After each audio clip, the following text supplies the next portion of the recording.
Hello student, हम क्या पढ़ रहे हैं? हिंदी ग्रामर के। आज हिंदी ग्रामर के अंदर हमारा कौन सा टॉपिक है? आज संज्ञा। कौन सा टॉपिक है? संज्ञा, जिसे हम बोलते हैं इंग्लिश में नाउन। क्या बोलते हैं? नाउन। तो ये संज्ञा, अब संज्ञा क्या चीज है, संज्ञा किसे कहते हैं, ये सीखना हमारे लिए बहुत ही इम्पोर्टेंट है। क्योंकि संज्ञा, ये सारे हिंदी ग्रामर के जो चीज पढ़ रहे हैं वो चीज ऐसा नहीं है अगर फर्स्ट क्लास के अंदर है तो फर्स्ट क्लास में पढ़ना है, सेकंड क्लास के अंदर है तो सेकंड क्लास में भी पढ़ना है। ये चीजें ऐसी है कि तुम फर्स्ट से लेकर भले 10th में आ जाओ, 12th में आ जाओ या बड़े से बड़े कंपटीशन के एग्जाम दोगे तो उसमें हिंदी ग्रामर का पार्ट है जो होता है और उसके अंदर ये सारे टॉपिक आते हैं। तो जब तुम उस लेवल तक जाके ये चीज सीखोगे तो वहां पर जाके तुम्हें थोड़ी सी डिफिकल्टीज होगी। इससे बेटर वे ये है कि तुम इन चीजों को अभी से क्लियर करते चलो। क्या करो, तुम इन चीजों को अभी से क्लियर करो ताकि आगे जाके तुम्हें ये चीजें समझने में बहुत ही आसानी हो। तो ये चीज जो हम अभी सीख रहे हैं, ये जो बेसिक नॉलेज हम अभी ले रहे हैं, ये जो चीज है हमारे लिए पीछे बहुत ही पीछे, मतलब पास्ट में जा सकते हो, फ्यूचर में जा सकते हो। ये चीजें हमारे लिए बहुत ही काम में आती है। जो हम लोगों ने पास्ट में एंड प्रेजेंट में हम सीख रहे हैं वो चीजें फ्यूचर में हमारे कहीं ना कहीं जरूर काम आती है। सीखा हुआ कहीं पर वेस्ट नहीं होता। अगर मैं आपको जिस ट्रिप्स से बता रही हूँ कि संज्ञा किसे कहते हैं, ये संज्ञा क्या होता है, अगर उसी ट्रिप्स से आप याद रखोगे कि अपन जो है किसी भी ऐसी परिभाषाओं में शब्दों में उलझना नहीं है, शब्दों को समझना है। क्या करना है? शब्दों को समझना है। और मैं 100% श्योर हूँ कि अगर आप इस शब्दों को समझोगे, उसके मतलब को समझोगे तो संज्ञा जो है टॉपिक आपके लिए ज्यादा प्रॉब्लम क्रिएट नहीं कर सकता। ये है जो बहुत ही इजी टॉपिक है, इसीलिए वीडियो को एंड तक देखना है और सारी ट्रिक्स को अपने माइंड में फिट करना है ताकि ये संज्ञा वाला टॉपिक तुम्हारे माइंड से कहीं जाए नहीं। तो सबसे पहले है संज्ञा किसे कहते हैं, संज्ञा की परिभाषा। तो संज्ञा किसे कहते हैं? तो हम कह सकते हैं कि किसी व्यक्ति, स्थान, वस्तु, गुण या भाव के नाम को संज्ञा कहते हैं। संज्ञा किस किस के नाम को कहते हैं? व्यक्ति, स्थान, वस्तु, गुण या भाव के नाम को संज्ञा कहते हैं। अब जैसे कि मैंने यहाँ पर 2 लाइंस लिखी है, उस लाइंस को मैं पढ़ती हूँ। उपवन में बच्चे खेल रहे हैं। उपवन में क्या कर रहे हैं? बच्चे खेल रहे हैं। फिर माली पौधों को पानी दे रहा है। पेड़ के पीछे बिल्ली बैठी है। तान्या आइसक्रीम खा रही है। तान्या क्या कर रही है? आइसक्रीम खा रही है। क्या कर रही है तान्या? आइसक्रीम खा रही है। तो यहाँ पर लगभग 4 वाक्य आए। कितने आए? 4 वाक्य। जैसा मैंने बताया था कि शब्दों के मेल को हम वाक्य कहते हैं, तो यहाँ पर कितने? 4 वाक्य। टोटल कितने वाक्य है? 4। तो पहला है उपवन में बच्चे खेल रहे हैं। तो अब यहाँ पर आपको एक चीज आपको नोटिस करनी है कि मैंने उपवन के नीचे लाइन खींची है और बच्चों के नीचे लाइन खींची है। फिर यहाँ पे नहीं है, यहाँ पे नहीं है और यहाँ पर भी नहीं है। फिर माली के नीचे लाइन है, पौधों के नीचे लाइन है, यहाँ पर कहीं पर भी नहीं दिख रही है। फिर पेड़ के नीचे लाइन है, बिल्ली के नीचे लाइन है, तान्या के नीचे लाइन है और आइसक्रीम के नीचे भी लाइन होगी। जैसे इनके पीछे नहीं है, तो ये लाइन मैंने इसलिए खींची है क्योंकि ये जो सारे शब्द हैं ये क्या है? संज्ञा। ये क्या है? संज्ञा। उपवन है तो स्थान का नाम है, बच्चे हैं व्यक्ति का नाम है, माली व्यक्ति का नाम है, पौधे वस्तु हो सकती है या कोई भी चीज। जैसे कि पौधे हैं तो पौधे भी किसी न किसी अलग नाम से पहचाने जाते हैं। तो ये भी क्या है? संज्ञा। फिर जैसे पेड़, तो इसी के अंडर आता है पेड़, तो पेड़ भी एक संज्ञा है। बिल्ली, तो बिल्ली है जो व्यक्ति के अंदर, जैसे कि प्राणी, व्यक्ति प्रॉपर व्यक्ति ने लेकर प्राणी, तो प्राणी के अंदर जीव जंतु भी आते हैं तो बिल्ली। तान्या व्यक्ति, लड़की है। आइसक्रीम वस्तु है।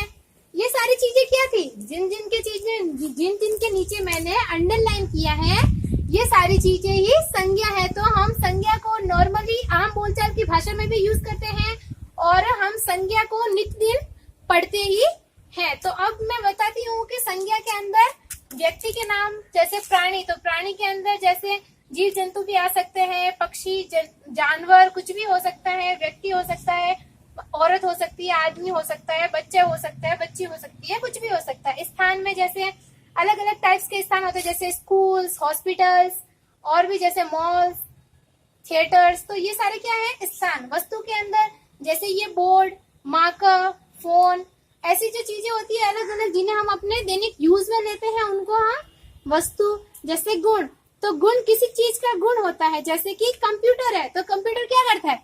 अपना मेन से भी स्पीड में काम करता है, तो ये क्या उसका एक गुण है। जैसे भाव, तो अब ये भाव क्या है? इमोशंस। क्या होता है? इमोशंस। जैसे हम मिठाई खाते हैं, भाव, तो हमारे मन में जो चीज अपन को लगता है, हम लोगों को लगता है कि ये चीज हो रही है, उसे हम भाव के अंदर इंक्लूड करते हैं। जैसे हम लोगों ने मिठाई खाई, तो खाते ही हमको कैसा लगा कि अरे वाह, मिठाई तो मीठी है। जैसे हमने नीम का काढ़ा पिया, तो काढ़ा पीते ही हमें क्या पता चला कि ये तो कड़वा है। तो ये सारी चीजें क्या होती है? भाव के अंदर आती है। तो इन सब के नाम को हम संज्ञा कहते हैं। अब हम पढ़ेंगे संज्ञा के भेद, प्रकार या टाइप्स। क्या पढ़ेंगे अब हम? संज्ञा के भेद। तो संज्ञा के कितने भेद होते हैं? 3 भेद होते हैं। कितने होते हैं? 3 भेद होते हैं। 3 भेद होते हैं। कौन कौन से? पहला है व्यक्तिवाचक संज्ञा। पहला कौन सा भेद है संज्ञा का? व्यक्तिवाचक संज्ञा। अब दूसरा है जातिवाचक संज्ञा। दूसरा कौन सा भेद है? जातिवाचक संज्ञा। तीसरा है भाववाचक संज्ञा। तीसरा कौन सा है? भाववाचक संज्ञा। तो संज्ञा के भेद, तो संज्ञा के कितने भेद होते हैं? 3 भेद होते हैं। कितने होते हैं? 3। कौन कौन सा? फर्स्ट है व्यक्तिवाचक संज्ञा, सेकंड जातिवाचक संज्ञा, थर्ड है भाववाचक संज्ञा। तो ये 3 टाइप्स जो है मेन माने जाते हैं। अब कुछ ऐसे भी विद्वान हैं जो संज्ञा के 2 और भेद मानते हैं। क्या करते हैं? कुछ विद्वान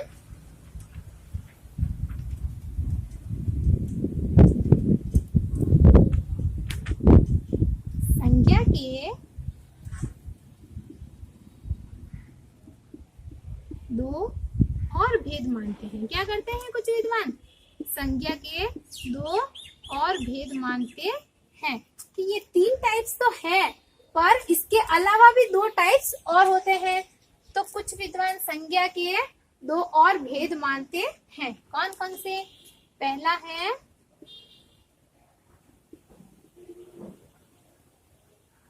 समूहवाचक संज्ञा।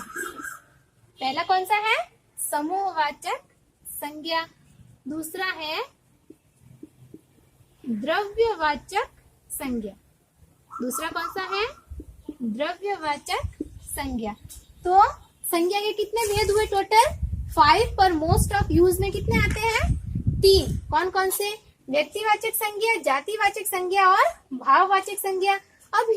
अब जो है कुछ ऐसे विद्वान भी हैं जो 2 भेद और इसमें इंक्लूड करते हैं। तो वो है समूहवाचक संज्ञा और दूसरा है द्रव्यवाचक संज्ञा।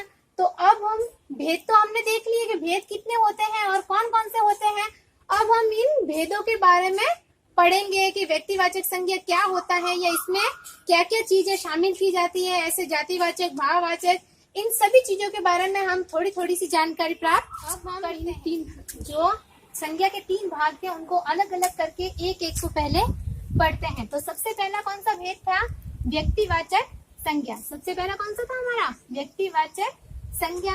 तो व्यक्तिवाचक संज्ञा की परिभाषा क्या होती है या व्यक्तिवाचक संज्ञा किसे कहते हैं? तो उसकी परिभाषा है जिन शब्दों से किसी विशेष प्राणी, व्यक्ति, वस्तु, स्थान के नाम का बोध होता है।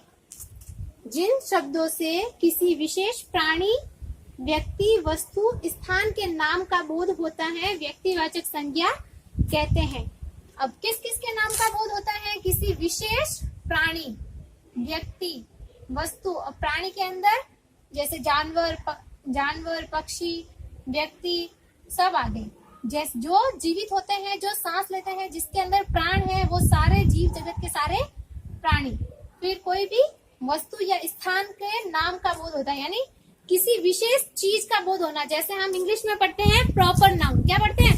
प्रॉपर नाउन तो वही होता है व्यक्तिवाचक संज्ञा। जैसे मैंने यहाँ पे 2 सेंटेंस दिए आपको।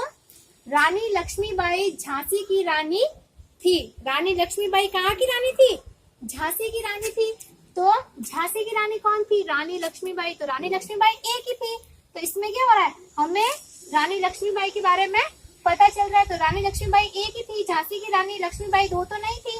तो विशेष चीज का पता चल रहा है। तो ये व्यक्तिवाचक संज्ञा है। मैं रोज रामायण पढ़ता हूँ। मैं क्या करता हूँ? रोज रामायण पढ़ता हूँ। तो रामायण एक ही है, रामायण 2 नहीं है। तो रामायण से क्या हो रहा है? विशेष चीज की हमें विशेष चीज पता चली। जैसे रामायण तो श्री राम जी का जीवन चरित्र, रामायण के अंदर कुछ और नहीं होता, या रामायण 2 3 बार लिखी नहीं गई, रामायण सिर्फ एक है। तो इसमें क्या हो रहा है? विशेष चीज का हमें पता चल रहा है। जैसे हिमालय, तो हिमालय क्या है? जो भारत के सबसे उत्तर में आया हुआ है। तो हिमालय एक विशेष पर्वत है, जो हिमालय एक ही है। तो हिमालय का नाम लेते ही हमारे माइंड में वो चीज आ जाती है कि हाँ, हिमालय की बात हो रही है। अब जैसे ताजमहल, तो पूरे इंडिया में एक ही ताजमहल है, बहुत ही फेमस है। तो ताजमहल का नाम लेते ही हमारे माइंड में कौन सा दृश्य आया? और ये व्हाइट पत्थर वाला बना हुआ है ताजमहल, जो बहुत ही सुंदर है। तो क्या हुआ? विशेष चीज का पता चला। जैसे स्वामी विवेकानंद जी, तो स्वामी विवेकानंद जी एक ही थे। तो उनका नाम लेते ही किसी विशेष व्यक्ति के बारे में हमें बोध हुआ। तो ये सारी चीजें क्या होती हैं? व्यक्तिवाचक संज्ञा। जैसे किसी स्पेशल का नाम ले लूं मैं, जैसे कि लड़का है तो उसका नाम राहुल। लड़का नहीं बोल के मैं क्या बोलूंगी? राहुल।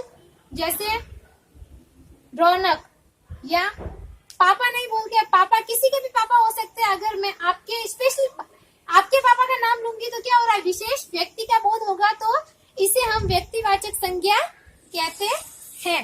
यानी व्यक्तिवाचक संज्ञा में क्या होता है कि किसी प्रॉपर चीज का हमें पता चलता है।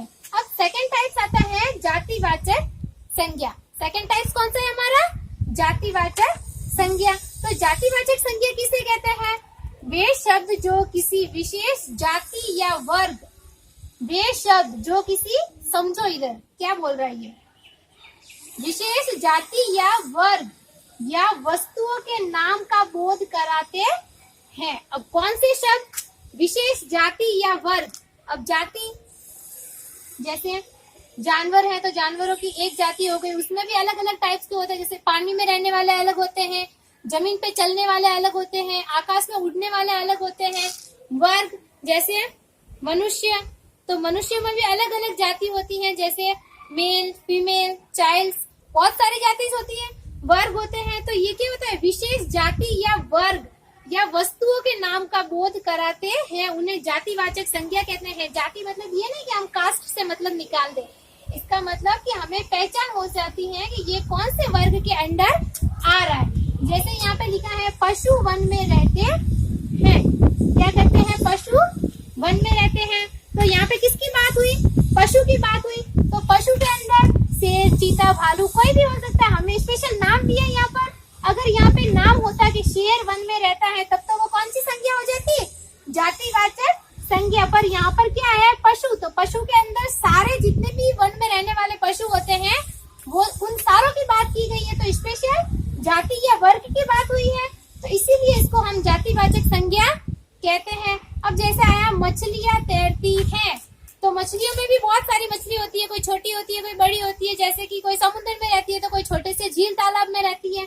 तो यहाँ पर क्या हुआ? सारी मछलियों की बात हुई है, किसी एक मछली की बात नहीं हुई। जैसे व्हेल, शार्क, इसकी बात नहीं हुई है, सारी मछलियों की बात हुई है, चाहे वो छोटी हो या बड़ी हो। तो पूरे मछली वर्ग की बात हुई है, इसीलिए ये जातिवाचक संज्ञा है। जैसे किताब, तो यहाँ पर जैसे मैंने आपको बताया था रामायण, तो यहाँ पर नाम आया है कि रामायण। अब यहाँ पे लिखा है किताब। अब किताब तुम्हारे फर्स्ट क्लास की किताब भी हो सकती है, रामायण भी हो सकती है, गीता भी हो सकती है, कुछ भी हो सकता है। तो यहाँ पर क्या हुआ? पूरे किताब, जैसे कि कोई भी किताब हो सकती है, अब हमें नहीं पता, पूरे वर्ग की बात की गई है। तो ये है जातिवाचक संज्ञा है। लड़का, अब लड़की का क्या नाम है हमें प्रॉपर पता नहीं। लड़का, तो लड़के तो सब होते हैं, तो ये जातिवाचक संज्ञा है। लड़की, तो लड़की कोई भी हो सकती है, मैं हो सकती हूँ, आप हो सकते हो, कोई भी हो सकती है, तो ये जातिवाचक संज्ञा कहेंगे। पक्षी, पक्षी के अंदर कबूतर, मोर है, चिड़िया है, क्या है, पूरे वर्ग की बात हुई है। पर्वत, पहले यहाँ पे बताया था हिमालय, तो यहाँ पे तो क्या हो रहा है, हिमालय पर्वत की बात हो रही है। यहाँ पे अरावली पर्वत है, हिमालय पर्वत है, नीलगिरी पर्वत है, क्या है हमें कुछ भी पता नहीं है। तो ये क्या है, जातिवाचक संज्ञा। इसमें पूरे वर्ग की बात हो रही है या किसी विशेष वस्तु की बात होती है, तो इसे कहते हैं जातिवाचक संज्ञा। जातिवाचक संज्ञा में तो किसी विशेष प्राणी, व्यक्ति या वस्तु के नाम के बारे में पता चलता है, जैसे कि प्रॉपर नाउन्स, और ये होते हैं कॉमन नाउन्स। इसको हम क्या बोलते हैं इंग्लिश में, कॉमन नाउन्स। तो इसमें क्या होता है, विशेष जाति या वर्ग या वस्तुओं के नाम का बोध होता है। अब हम पढ़ते हैं तीसरा टाइप्स। तो अभी तक हम लोगों ने संज्ञा के दो भेद पढ़े हैं, जातिवाचक संज्ञा और व्यक्तिवाचक संज्ञा। कौन कौन सी संज्ञा पढ़ी है, व्यक्तिवाचक और जातिवाचक। अब आज के वीडियो में हम यहाँ तक ही पढ़ेंगे, इसका नेक्स्ट टॉपिक मैं बताऊंगी आपको नेक्स्ट वीडियो में। तो इससे पहले कि मैं आपको नेक्स्ट टॉपिक समझाऊं, आपकी ये चीज पहले क्लियर हो जानी चाहिए ताकि आपको नेक्स्ट वाला टॉपिक अच्छे से समझ में आए। इसलिए इस वीडियो को पूरा देखें और इन चीजों को समझने की कोशिश करें। ज्यादा उलझने की आवश्यकता नहीं है, थोड़ा सा समझो ताकि तुम्हारा कंफ्यूजन है जो क्लियर हो जाए। एंड अगर आपको ये वीडियो पसंद आया है तो please like, share, comments and subscribe our channel. Thank you. Thank you for watching the video. If you like the video, please subscribe our channel and press the bell icon for another updates. Thank you.